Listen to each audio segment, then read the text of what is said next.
Welcome to New York Got Game. Welcome back to another edition of New York Got Game. Plenty to talk about this week surrounding the New York Knickerbockers as they are advancing in the NBA Cup. Now, I know out there some of you care about the NBA Cup, some don't, but it is another game for the Knicks. And guess what?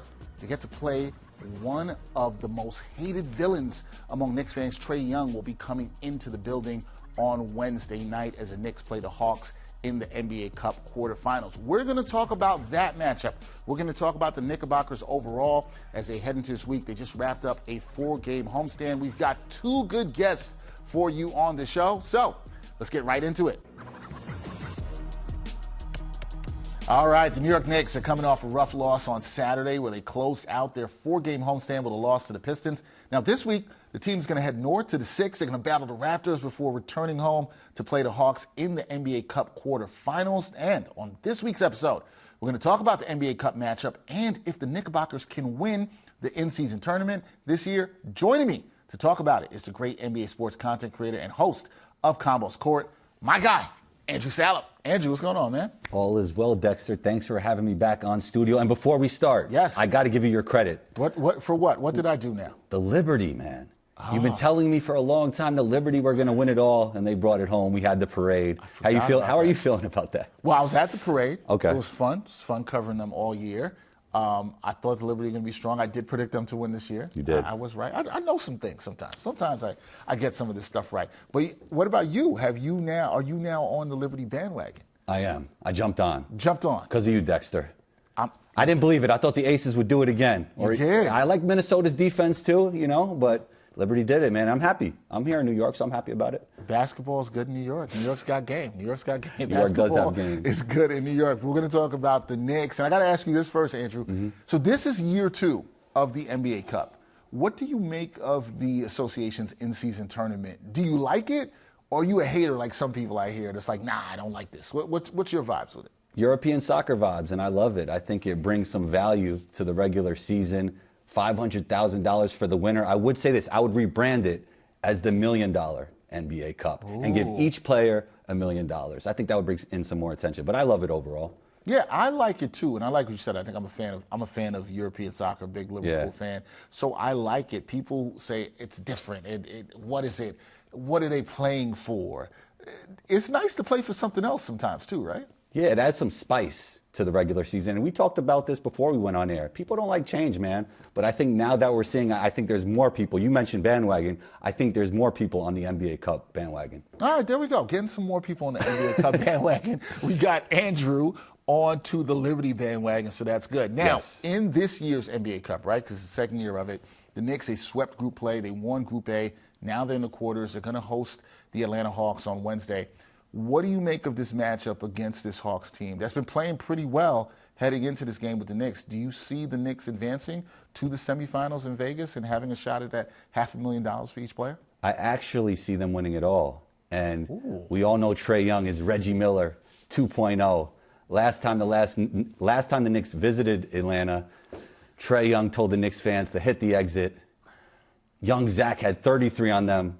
I think things turn out different this time, and I think the Knicks get the win. All right, so you think the Knicks get the win. How do you think the Knicks fans are going to react to Mr. Trae Young at the Garden? Because they're going to remember what he said last time. He was a little spicy. How do you think they're going to react this time when they see him? Big boos, man. And Spike's going to be all in his face, man. Big boos. I think it's over for Trae. I will say Trae Young is one of the most underappreciated stars. What he could do at his size, his skill level, the way he scores the basketball, the way he passes the basketball. Not an eye-popping athlete. I think he's absolutely unbelievable.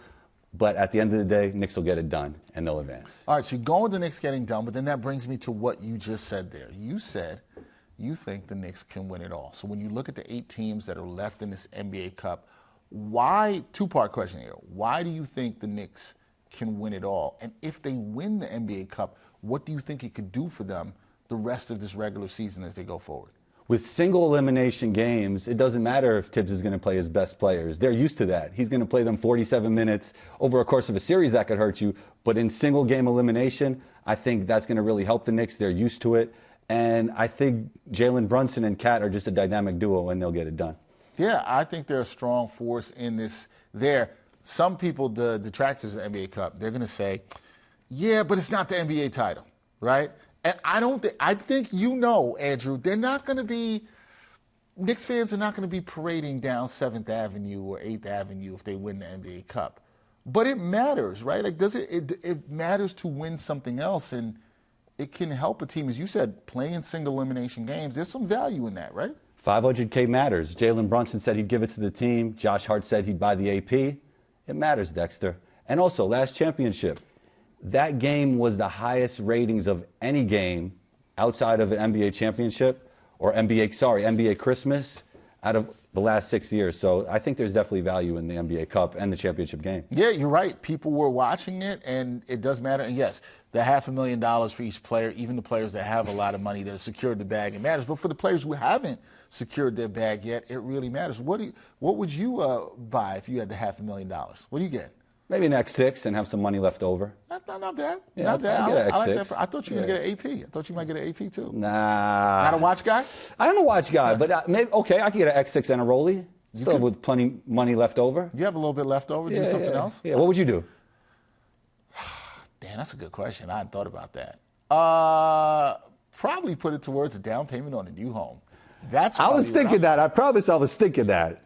That's really responsible, Dexter. I'm thinking about the X6, and Dexter's thinking about putting money down on homes. I was thinking about property. Yeah, that's what I was thinking about. Okay, but listen, if players win it, I think it does matter. I think it's good to have a little bit of juice for the season. I'm a big fan of the NBA Cup. I'm a big fan of it. So I'm glad you are too. All right, back to the Knicks. This team, they're getting career years from 4 of their starters, right? Mikal Bridges is the only starter who struggled on both sides of the ball. Where are you on Bridges' start to his career as a Knick? Because I know some Knicks fans have been really concerned. Where are you with what you've seen from him in his play thus far this year? Not good enough. Not good enough. If they want to contend for a title, Mikal Bridges has to be an initiator. He has to be a guy that could draw a bubble. And we saw he could do this with the Nets. At times, he's looking like Suns Mikal Bridges, but he's not showing those flashes of Brooklyn Nets Mikal Bridges, and it's just not good enough if this team wants to win the title. Do they need him to be Brooklyn Nets Mikal Bridges? Is that possible? Because I'm going to look at it this way before I push you on this question. Brooklyn Nets Mikal Bridges had the ball in his hands a lot, right? He was the guy that had to score. Doesn't have to do that on this team. I think they need him to just be Suns Mikal Bridges. Tell me why you disagree. I disagree because Mikal Bridges became the X factor when Julius Randle left. Because Julius Randle was a guy who could initiate and draw a double. They needed a second guy next to Brunson who could do that, because when they play the Celtics, the team that they have to beat, they got about 4 guys that could pressure Jalen full court. And he's going to need another guy to initiate offense. To your point, yes, I think Tibbs needs to feature Mikal Bridges more in pick and roll. So that's something, okay, this is where we might agree a little bit on this. I think there's something to that in what you just said. And I hope the viewers can understand this too. Mikal Bridges, he doesn't have to be Brooklyn Nets Mikal Bridges, but would I like to see some more action run for him in pick and roll? Yes, I'm with you on that. Now, he hasn't been comfortable, and I'm not just concerned about the offense, and I would love to get into this with you too. For me, it's the defense as well too. He has not been fighting over screens. He's been dying on screens. We know a lot of people are going to look at the offense. I'm a little more disappointed in defense. Are you concerned about the defense too with Mikal Bridges? So we agree that he should get more reps with the basketball in his hands. That will lead to better offense. Dexter, you play basketball. When you have the ball in your hands, when you're hooping, when you're on offense, when you're on a rhythm, you end up playing better defense because you feel like you're engaged in the game. Right. And that's what we saw with the Brooklyn Nets, and we even saw it more with the Suns. I think him getting more touches with the basketball in his hands will give him more of a feel of the game. He'll be more into the game, and he'll play more defense on top of that. We'll get to more about the Knicks offense here, but I wonder how much of that adjusts as the season goes on. Maybe Tibbs does tweak some things. Like you said, I do think you would like to see him in a little bit more pick and roll action. A lot of his action has been coming off the ball. Go ahead. Why don't we give him more touches, and then we never know if that could lead to Brooklyn Nets Mikal Bridges? I know you might say we're best with Brunson with the ball, but I think if we have 2 guys that could get a bucket at a high level, look at Kyrie and Luka, look at Darius Garland and Donovan Mitchell. We want 2 guys that could initiate offense in the modern NBA. No, I agree, and I do think that's something Knicks fans, I think, are concerned about is where is the more shot creation coming from, right, Combo? That's something in the playoffs especially. In the playoffs especially. Yeah. Who's going to be that secondary ball handler to initiate that offense? So I think there's something there, and I do agree with you on the fact that it'd be nice to see him in a little bit more of pick and roll action. I think fans would want to see that too. Now, we just talked about the defense of Mikal Bridges, but the Knicks appear to be a work in progress in defense on the defensive end of the ball, right? The defense is not what you would think it would be from a Tom Thibodeau coach team. How do the Knicks solve their defensive issues moving forward? Roster moves. So who do they need to break? When you say that, roster moves. Yeah, because these players don't fit Tibbs' identity as a coach. When you say these players, which players do you not think fit his identity? Well, Cat is great. I actually think he's the most talented New York Knicks big man we've ever had. And we've had Patrick Ewing. I'm not saying who the better player is. I'm just saying the most talented offensive player. But he doesn't fit Tibbs' defensive style of play. I think we need to look at Robert Williams, the third, Time Lord, out in Portland, bring him in, because we need an insurance policy for Mitch as well. Let me ask you this, because solving some of those defensive issues, a lot that could come up would be, okay, well, the Knicks, they just got Precious Achiuwa back. Mitchell Robinson comes back. The Knicks have played the season without their best interior defender. How much of solving their defensive issues could just be Mitchell Robinson come back? Now, I understand fans watching out here, and maybe Combo was going to go with this too. He can't stay on the court. I understand what you're saying. But do you think him coming back is a boost for this defense in any shape or form? We have to see if he's healthy.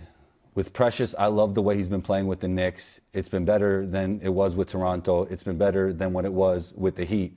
But him and Hakporti, who I think he's going to be a rotational NBA player. They're not legit 7-footers. They're going to make a big difference in the playoffs like we've seen Robert Williams have. I think they just need a guy that fits. That's a defensive anchor. That's the rim protector that Tibbs needs. My only concern with Mr. Time Lord, Robert Williams, is like Mitchell Robinson, that man is always hurt. He's always hurt as well, too. It's true. So that's one concern. But you think they should get a defensive anchor. You think that'll help as well, too, which is why it's very interesting how this team could look when Mitchell Robinson comes back. He's almost averaging 2 blocks a game, by the way, right now with the Portland Trailblazers. Right, and they're still trying to figure out their big man rotation with DeAndre Ayton and Donovan Clingan and all that, so we will see. Now, major bright spot for the Knicks thus far, OG Anunoby. Yes. Clearly, in my opinion, he's been the team's best two-way player this season. Easily. Right? Easily been there. Do you think OG can make the All-Star team this season? I think he's playing at an All-Star level, but I don't think he's been shooting it consistently enough to be an All-Star as of now. Now, from now on, if he shoots it at a high clip, I think he's definitely an All-Star player this year. You think he could do that? Yeah, I think that's the swing factor, the shooting. It'd be interesting to see if the Knicks do get 3 All-Stars, because that's what we're talking about. You would think Jalen Brunson, lock. You would think Karl-Anthony Towns, the way he's been playing, is a lock. Them getting 3 is always hard. You got to have a really, really good record to get 3. You think he could, if he shot the ball a little bit more consistently, that you could see that. But you like the way OG has been playing. Do you think we both agree that he's been the Knicks' best two-way player, but do you think he's been the Knicks' MVP this season? Would you put him as MVP of this team right now this season? Or would you give it to somebody else? I would give it to Cat. Going Cat, okay. Yeah, I think Cat's the MVP, but OG's defense has been looking very Kawhi-ish. I mean, he's a high-level defender. It looks very Scottie Pippen-ish, very Michael Jordan-ish, very Kawhi Leonard-ish on that side of the floor. Now, he's not those players offensively, but it has got better. Like, I've seen some things added to his bag. So I think sky's the limit for OG, and I think he could definitely be an All-Star. What's also interesting about that, and the fact you definitely think could be an All-Star, and I don't know where you stood on this, so I'm going to ask you this here as a follow-up. When he got his contract, you heard this, there was some talk. $40 million. It's too much. I don't know about giving OG that kind of bag. Does he look like he's worth the money right now? Easily. But I think some people thought he was going to get injured. I think that's the thing, because he has been injured a lot throughout the course of his career. But he's definitely worth it the way he's been playing, man. He's been playing great. He's been great. He's absolutely been great for the Knicks. Now, we talked about Mikal Bridges and his struggles. But despite that, despite the fact that he's been struggling, the Knicks still are the team with the best offensive rating in the NBA, right? Mikal Bridges has been struggling, still the best offensive rating in the NBA. Do you think this offense can finish this season at the top of the league? Basically, also what I'm asking you is, can this offense get even better than they already are? It can get better if the defense gets better, because we see when the Knicks are playing really well, defense leads to offense. When Mikal is engaged, OG's always engaged. If everybody's locked in on defense, I think that could lead to even better offense with easy transition buckets. Now, look, Knicks fans are not used to seeing this kind of offense. You haven't seen this. Yeah. You know, you talked about Karl-Anthony Towns being the best Knicks offensive big man that you have ever seen. I would be inclined to agree with you. Yeah. Don't think he's a better player than Patrick Ewing, but I think he's a better offensive talent. Yes. I agree with you on that. Yes. When you have all this together and how scary this offense could be, is this, in your eyes, the best Knicks offensive collection that you've ever seen? That I've seen it, because I feel like a lot of the Knicks players have been on the tail end of their career when we're talking about the great offensive talents, whether it be T-Mac, Penny Hardaway, Baron Davis. Melo was still in his prime, but a lot, even Meta World Peace, like a lot of these guys who are really great, they came in the tail end of their career. So I think these guys are in their prime, Jalen Brunson and Cat, and they're playing really well together and playing off each other really well. Yeah, that Jalen Brunson and Cat pick and roll, really, really scary for the league. One of the best pick and roll combinations in the NBA. Okay, so rough loss for the Knicks on Saturday. They fell to the Pistons after they beat them 16 straight times. But they're 14-9 on the season starting this week as we kick this week off. They've yet to play a game with their best interior defender, as we talked about with Mitchell Robinson. So with all that being said, when you look at this Knicks team, through 23 games, what do you make of them, and do you view them as a true contender for the NBA title? I think we talked about all this. Mikal got to step up, and some roster moves have to be made. I think they're a really good basketball team right now, but I don't think they're legit title contenders. I'm sorry, New York. They're not. Wow, you're disappointing the people. Well, okay, all right. This is what the fans are going to know when they hear you say that, Combo. Okay, what do they have to do to become that title contender? Is it adding the piece, like you said, with Robert Williams? Is there more that you need to see? How do they close that gap? They have to find players that fit Tibbs' defensive identity.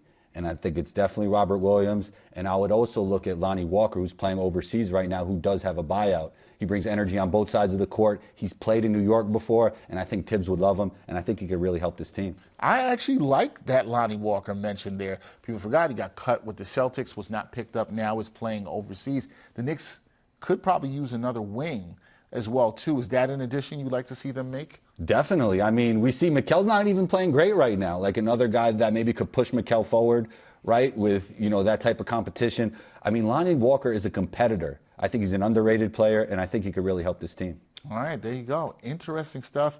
Said the Knicks are not a true contender for the NBA title. Andrew Salop, a.k.a. Combo. Sorry, but not sorry about that, right? Knicks fans going to come for you on that one. I'm not sorry. I'm not sorry, New York. But I love New York. You love New York. But I'm not sorry. Always. Hey, everybody, check out Andrew and his fantastic show, Combo's Court. It's a really good one. I've been on there a couple of times. Yes. Andrew will bring the heat. He will bring the hot takes. I don't feel like you brought any hot takes here. Oh, man, no hot takes? Do you have any Knicks hot takes before you go? Do you have a Knicks hot take for the people you want to give them? Knicks hot take. Wait, let me say this too. Let the people know, because the last time you were here, when you came on with me for Rapid Rundown, you had a hot take about the Spurs, which is looking pretty good. We were talking about this before we started recording. You said Victor Wembanyama will be a top 5 player. He's coming. I'll say that. He's getting there. You said the Spurs will make the playoffs. Spurs in playoff position, looking like that. So you've brought some good hot takes. I kind of thought you might have been a little crazy there. You got any hot takes about the Knicks? Are you gonna, Karl-Anthony Towns going to win MVP? Jalen Brunson going to win MVP? OG and what do you got? You got to have something for me. The Knicks won't win a title next year or this year, but the year after. That's the take. So you're saying 2 seasons from now they'll win the title? They'll win the title. Okay. I mean, if you're a Knicks fan, I don't think you can be mad at that. You just said it's going to be a work in progress. Yeah, it's going to be a work in progress. I just don't think they're legit title contenders right now, and I also think that nobody could beat the Celtics if Porzingis is healthy and Peyton Pritchard is playing like that off the bench. They have too many luxuries, man. It's just not fair. Not fair. We'll see what it is for the Knicks. Okay, that's your hot take. Knicks will win the title 2 seasons from now. Yes, and remember, we talked about Juan Soto last time. Yes. And I said he's going to the Mets. And tonight it's probably going to happen, or tomorrow. Well, we'll see. We'll see. Queens get the money. Everybody's nervous about. Yeah, I see that. And that's hey, you might have made Knicks fans happy, but you made some other fans of a team with orange and blue happy. So there you go. Yeah. You can have that. That is Andrew Salop. As I said, check him out on Combo's Court. Great show. Also does some other great content. Andrew, pleasure to have you here in New York Got Game. We'll do it again soon. Thanks for having me on. It's always great talking sports with you, Dexter. Appreciate you. Always a pleasure, my friend. The New York Knicks are going to host the Atlanta Hawks on Wednesday in the semifinals of the NBA Cup. On the line, a trip to Vegas and the semifinals, and it's going to be a good one. So here's what we're going to do. We're going to take some time out. We're going to get to learn a little bit about our opponent. That will be the Atlanta Hawks. We're going to do it with one of the best sideline reporters in the game. She is the sideline reporter for the Atlanta Hawks, Tabitha Turner-Wilkins, and she joins me now. Tabitha, how you doing? I'm all right. Good to see you, and thank you so much for having me. Nah, no problem. Thank you for joining me here. Really glad to have you here. We got to talk about the Hawks. They've been playing pretty good recently. 6 wins in the last 7 games. What has been working for this team during this momentum of success that we've seen from them recently? It's been our defense. Michael Malone with the Nuggets, they came in there yesterday before they beat the brakes off of us. Jokic went for 48 points. It's ridiculous. Before they beat the brakes off of us, Michael Malone was talking about how the defense for Atlanta has taken them from a bottom team in the East to a top 5 team in the East because of their defense. And he wanted his team to take a page out of Atlanta's book. And this team sits second in steals. Daniels effect, right? Like Dyson Daniels is leading the league in steals and deflections. And he's just put a fire under everybody's butt on that team. And he's made them want to play defense. And when you look at defense, it feeds into the pace of how Atlanta wants to play, right? Like they want to push the ball and get out and run. Well, now you have those points in the paint, which is how Atlanta likes to score. You also have the fast break points that are coming from that defense where they're turning it into their offense. So that's the one area that Atlanta's really excelled in this season that's, gotten them to ride this win streak that we had before last night. Yeah, and it's not, I don't think people haven't thought about Atlanta in the last couple of years as a defensive team, but you're right. And I think the Knicks and the Knicks fans know this. They saw it in the first matchup between these two teams down in Atlanta, and we'll get to that later. But I got to ask you this. How has this Hawks team, which is a pretty young team, how have they embraced this NBA Cup? Because everybody's not embracing the NBA Cup. Yeah. Some people are really into it. Some people like it. But as a team, how have they embraced it, and what does it mean for the Hawks and also their fan base with this NBA Cup? Yeah, they're really into it. And, I know a few players that thought the cup was kind of, wonky because they didn't understand it. And that was mostly because it came in last year, right? A lot of people, if you can't dance, you're not going to like dancing because you can't dance. You're not good at it. But once they started to understand it, they really brought into it. So for the most part, our players, unless they're lying to me, I don't think they are. But our players really like it. And I think the fans really like it too, right? Because it gives us something to fight for throughout the season. We all know everybody doesn't really watch basketball until like after the All-Star break in February. Like you have the fans, but really everybody's not into it until after All-Star. So this is something that gives the fans and the players something to strive for before that. It just gives you excitement. A lot of these players like, betting in their own respective rights. So this gives them something to kind of put on the line and gives them money to win if they like that betting side of everything. Yeah, I love it. I've been loving the NBA Cup. I think it's great. I think it's fantastic. It's something else to play for. And I'm glad to hear. I think most players I talk to are really into it. So hearing that on the Hawks side is really good as well, too. Now, we can't talk about the Hawks without talking about Trae Young, right? Leader of this team. How have you seen, Tabitha, his leadership evolve this season? And then how does that particularly become a factor in this matchup with the Knicks? Because we know it's going to be intense. There's a history between Trae Young and the fans. But what have you seen from his leadership evolving this season with this Hawk squad? I mean, Trae's just really bought into – he's working on his vocality, but he's also that leader by example, and he's known for doing that. But this season, Trae, his scoring has taken a back seat. Not that he can't do it, but he's deferring to more of his teammates to get them involved working. So before, Hawks fans and fans everywhere are used to the Trae Young numbers where it's like, 30, 35 points, maybe 10, 12 assists in that game, but the Hawks lose. Well, we're tired of that narrative.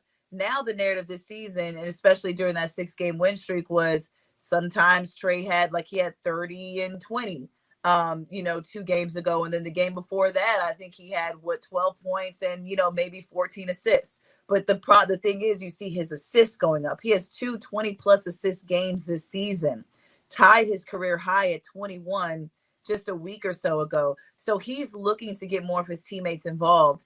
And, you know, everybody's been hit by that injury bug so far this season, but the Hawks were one of the teams that got hit early, where we had a number of our rotation players out.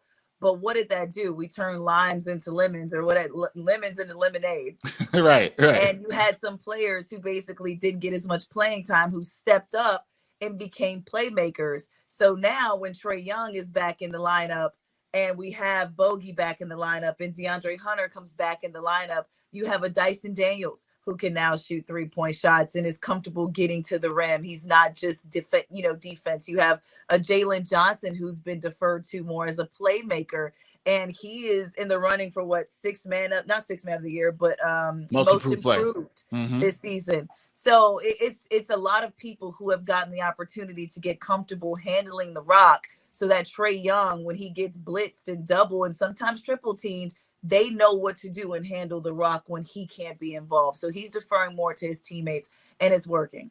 Yeah, well, that's a really good, strong sign of leadership there, right? Being able to defer, trusting the process, and seeing that. And that has been part of the evolution of Trae Young. Now, Tabitha, you know this. Anytime you're looking at a matchup in this NBA quarterfinal matchup here, teams have their strengths, they have their weaknesses. So what are the strengths of the Atlanta Hawks, and maybe what are some weaknesses? And Knicks fans are going to be excited about this. What are some weaknesses the Knicks can exploit, I should say, in this matchup? I'm going to start with the weaknesses first. Okay. Consistency and 3-point shooting.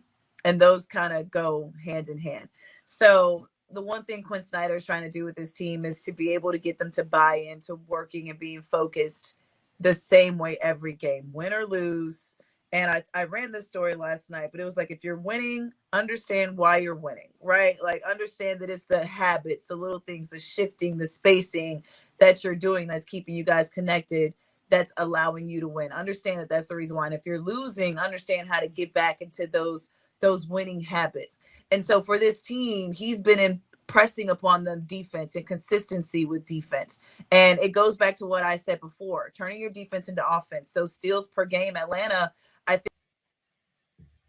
think, had 14 steals the last time we played overs, which is also the ball game. So he wants his players to play that way consistently, because that goes into our pace.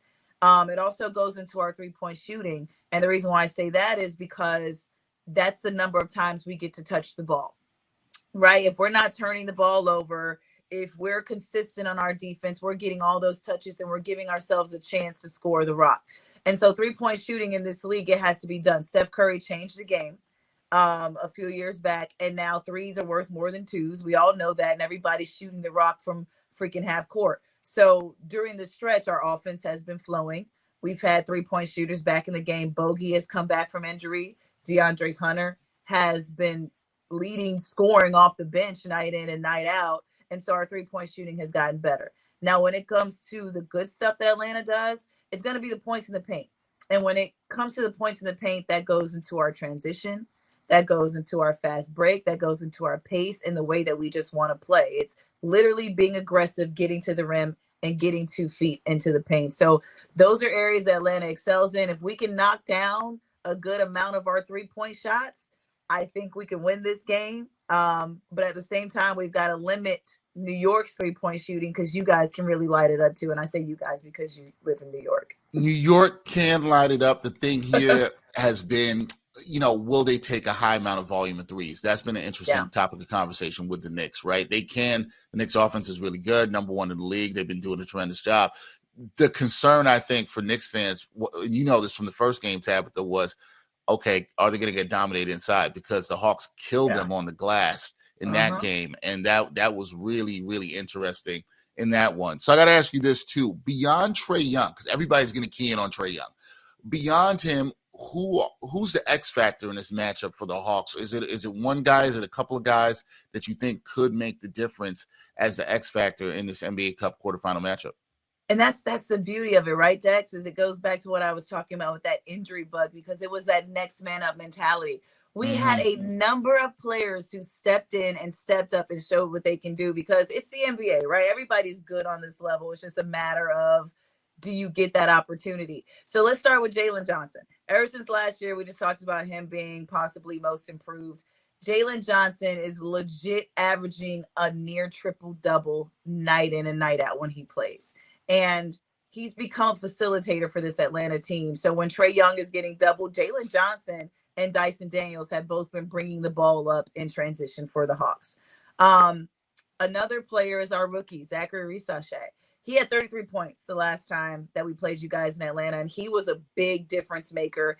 And when we talk about three-point shooting, I think he knocked down 5 threes in that game, but he was all over the place. And Zach, a lot of people look at him. He tell you something.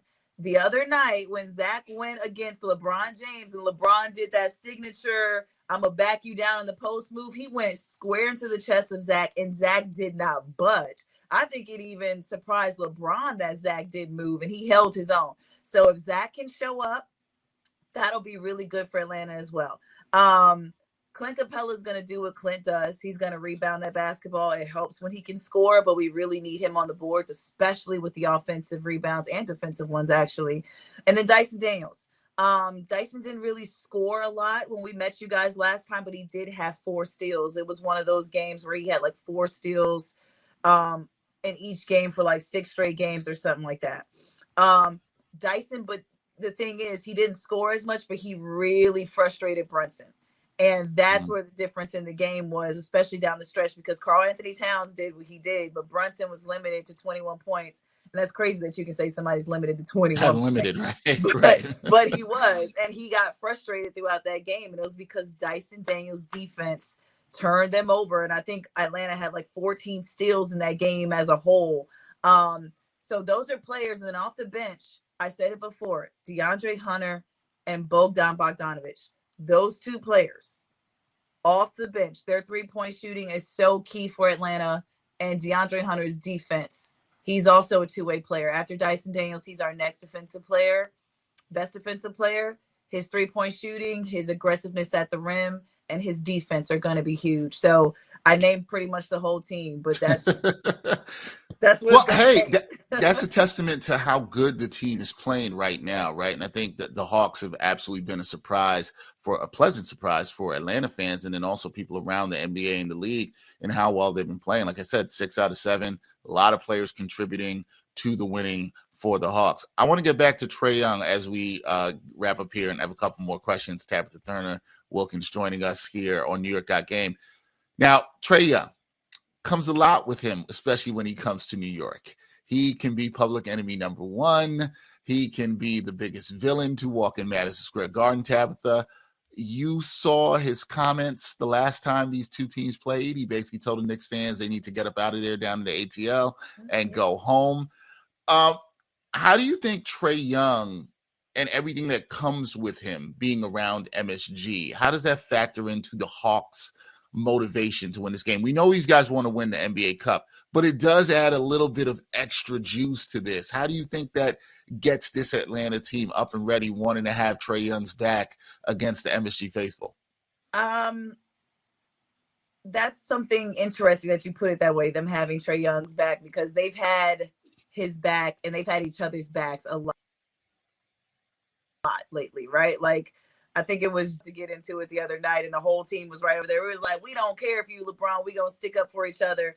And I say all that to say, because this team has really rallied around themselves and each other so far this season. So I think it means everything that they want to get this, not just for Trae, but for themselves. Like, they want to prove that this team is not a fluke, that 6-game win streak was not a fluke, that beating Cleveland twice was not a fluke, that beating you guys once at home was not a fluke. And so I think it has everything to do with it for Trae, because he's so polarizing. Sometimes when you poke that bear, you can make a superstar go off. So I'm going to blame New York fans for that, because when they show up and come in there poking at Trae, like, y'all poking the bear. Like, why would you do that? Like, allow him to get his passes off and let everybody else score, but y'all want to boo the man, and then he come in and start hitting logo threes on everybody. So Hey.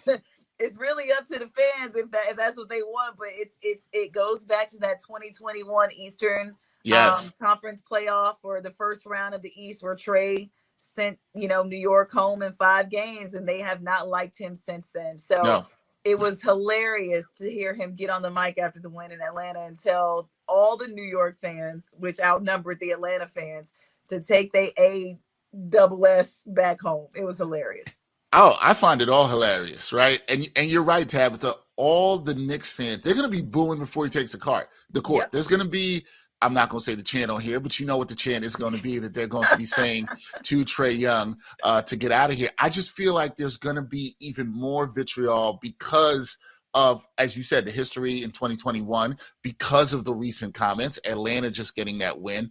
Now, I don't disagree with you a little bit. Maybe you don't want to rile the man up before the ball gets tipped off. Might not be the best move. However, Knicks fans are going to do what Knicks fans do. Thank you for saying it. I'm a native New Yorker. I understand. Because that's just New York. And that's the thing is like, Trae ain't even do nothing. Y'all just doing this because it's somebody's opposing team. Like, y'all going to come at everybody who come in there and beat y'all. So that's just New York. It don't matter if it's Trae, LeBron, whoever. Anybody can get it, Tabitha. Anybody can get it. Anybody can get it. And you know what time it is. Last thing before I let you go, and I'm very intrigued to see where this goes with you because, you know, you are the team reporter. You are the sideline reporter for the Hawks. But both teams are coming into this matchup. High stakes. It's win or go home for the NBA Cup. Who do you think comes out on top? We've went through everything. We broke it all down. Who comes out on top on Wednesday night? Is it the Knicks or is it the Hawks going to Vegas? I think that the Hawks really want this. I know the Knicks really wanted to. And I think the Knicks want to try to prove something to trades and everything. I think that Atlanta has turned a corner. Last night with Denver, that was, you know, they came in sluggish and then Jokic did what Jokic does. It's to drop 56 one night and then 48 the next night on a near triple double is ridiculous. Anyway, but I think the Hawks are going to get this one because if they play the way they've been playing during that 6-game win streak, it is very hard to stop them because they were shooting well from the 3-point line. They were turning their defense into offense, and they were playing with the pace that Quinn Snyder wants to play with. If you notice Quinn Snyder on the sidelines, he's legit doing this every time, make or miss, because he wants them to get out and run and not allow the defense to set up. And if the Hawks can do that while defending their 3-point line, but also getting some offensive flow on our own offense, I think we're going to be hard to stop this season in general. I like that. Confidence from the Hawks fan. You know what we need? We need another Knicks-Hawks playoff series. That's really what we need. We need that to go down. That should be fun. And I'm be wearing my Timberland boots. I'm be ready on the sideline with my boys. We ready to go. Oh, so you're gonna come into New York ready. I like that. Got the Timbs on, coming in red. The high heel Timbs, not the flat ones. I gotta wear heels. You know, I can't be looking crazy on camera. We can't have you looking crazy on camera. Well, that, everybody, is Tabitha Turner-Wilkins. She's a fantastic job reporting on the sidelines for the Atlanta Hawks. You can catch her if you have League Pass. Watch her on there. She's one of the best in the NBA at it. Tabitha, unfortunately, I told you this. I will not see you on Wednesday because I will not be at the game, but we're going to have to finally connect at one of the other Knicks-Hawks games this season. But I will not boo you. I will tell you that. I will not boo you. You ain't going to have nothing to boo me for. Y'all going to be losing. Wow. Or we going to be tied at 1-1. Either way, you can't boo me. I mean, we up 1-0. I would never boo you. You know, I love your work. I appreciate you coming on here with me to help break this down. And I will see you soon. Thank you so much. Of course. Thanks for having me. Okay, big week for the Knicks. They're back in action on Monday against the Raptors. Then the big game that we've talked about on Wednesday against the Hawks. Don't know what the Knicks schedule is a little bit after that because we won't know whether or not they're going to Vegas and who they will play next coming up before the next game on their schedule, which is December 19th in Minnesota against the Timberwolves. That's a big one for us to look forward to, but we'll talk about that matchup next week. We'll have another edition of New York Got Game, Knicks Weekly Live, coming this Thursday at 7:30 p.m. My guy Brian Fonseca will be joining me for that one. Got to thank the guests who joined me on this show. My guy Andrew Salop of Combos Court and Tabitha Turner-Wilkins, team reporter for the Atlanta Hawks. Special thank you to both of them. Always have to thank the people that make the show possible. Editor Kelly Velez, director Zachary Taub, and producer Nick Federico. I'm Dexter Henry for another edition of New York Got Game, and we'll see you next week. And thanks for watching New York Got Game. Boom shakalaka.